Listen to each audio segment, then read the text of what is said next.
Happy Friday, everyone. This is the month of August, so we're still talking about school.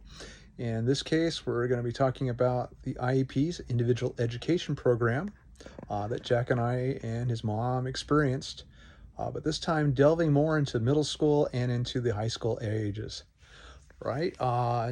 Again, for a recap, we had some interesting times in grade school, uh, enough to the point where litigation had to take place.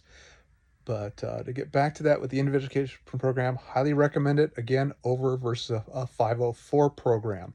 One is basically school-based, school-sponsored. That's the 504. Whereas your IEP, individual education program, gives your child protection, both actually federally, state, and county. Okay. And again, to reiterate, that does not take away money from the school. So don't let them ever play that card on you. Your child is protected, uh, and the money does come from outside agencies, not your school. Though sometimes the schools will try to do things like use your paraprofessional as a class aide, which is shouldn't happen. They can help out, yes, but their primary concern for the paraprofessional is that of your child with special needs. Okay, uh, Jack graduated in 2020 from middle school, and that was interesting because in March, right before his birthday, actually St. Patrick's Day, they had locked down the schools and told us this was going to be for just 2 weeks. We all know that lockdown went all the way into Jack's high school freshman year. Jack is very gifted, uh, academically speaking, except for the fact that he has his distractions. One of his distractions, unfortunately, is YouTube. Anything to deal with Thomas the Tank Engine, Disney, Pixar cars, it gets to him, and not in a good way and in a bad way. Uh, so his freshman year, he did have an IEP that was transferred from the middle school to the high school. They offered us a paraprofessional, but it didn't make sense because the paraprofessional wasn't at home. That was me, making sure he was trying to do his work. Unfortunately, the sneaky little guy said he was doing it. Instead, he was watching videos sometimes. Okay, and it was also difficult because there was really no interaction. Uh, Video learning is not ideal for him. Okay, he does need to be able to be there. Teachers need to be there so they can read his body language sometimes and seeing when he's struggling, because Jack has a problem of not admitting when he's struggling. Instead, he locks down. We did have an IEP meeting with the school coordinator and with a couple of his teachers. We had one teacher in particular who actually never attended Jack's IEP meetings, both his freshman year, which we understood, even though it was a video conference, and didn't do it again either during Jack's junior year when Jack had him again for a class. And unfortunately, he's the only teacher that teaches that particular subject, so it made life interesting and frustrating. Okay.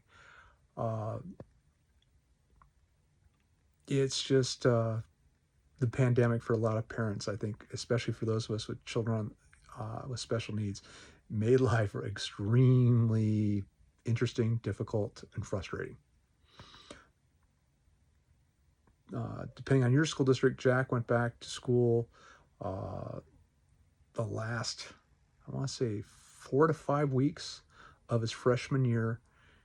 And again, the routine of it was just extremely difficult. Okay. And I'm sure you face that too. And that's the whole idea of success, is to get your child used to a routine, because that's what they usually thrive on. But the rest of high school went pretty well. We had usually an IEP meeting in the beginning of school and at the end of the school year. Kind of highly recommend that if your school doesn't do that, just because that way there you can assess what worked and what didn't work and how to move forward.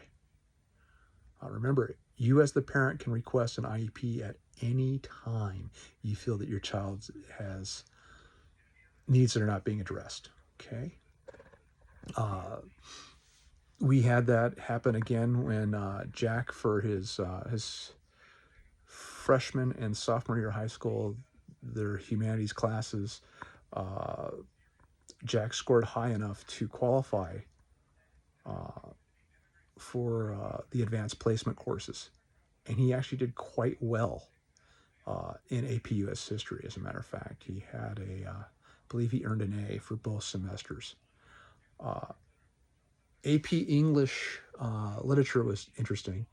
Uh, as far as we didn't find out until late in the year that the teacher had not read his IEP, because again, this teacher did not show up for an IEP, but this is the different teacher. But the problem was he acknowledged it way too late, only until 6 weeks to go of the second semester, when the test requests were put in for the AP testing, that Jack qualified for time and a half on testing. And just realized that that applied to Jack not only for the AP exam, but for actually the whole year. So his grade could have been better probably by a whole letter grade. But we lived with it. Okay, sometimes that's just the thing. You can't fight it. You have to know when not to fight your battles, and that's just reality. But enough to where it was a learning experience.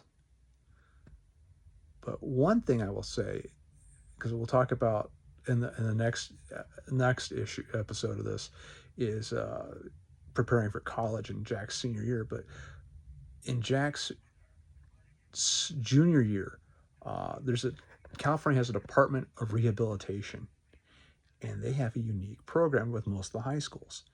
And they got Jack his first job ever. They offered him an opportunity to work after school 1 day a week with an aide there.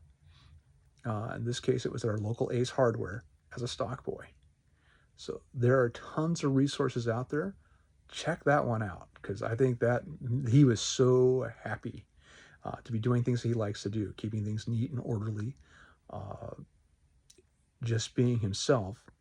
But the idea of having to do something extra outside of school, outside of home, was really a kick in the seat of the pants for him. Again, if you have any questions, concerns, please tag us, let us know, and we'll get back to you. Jack and I will do so as soon as we can.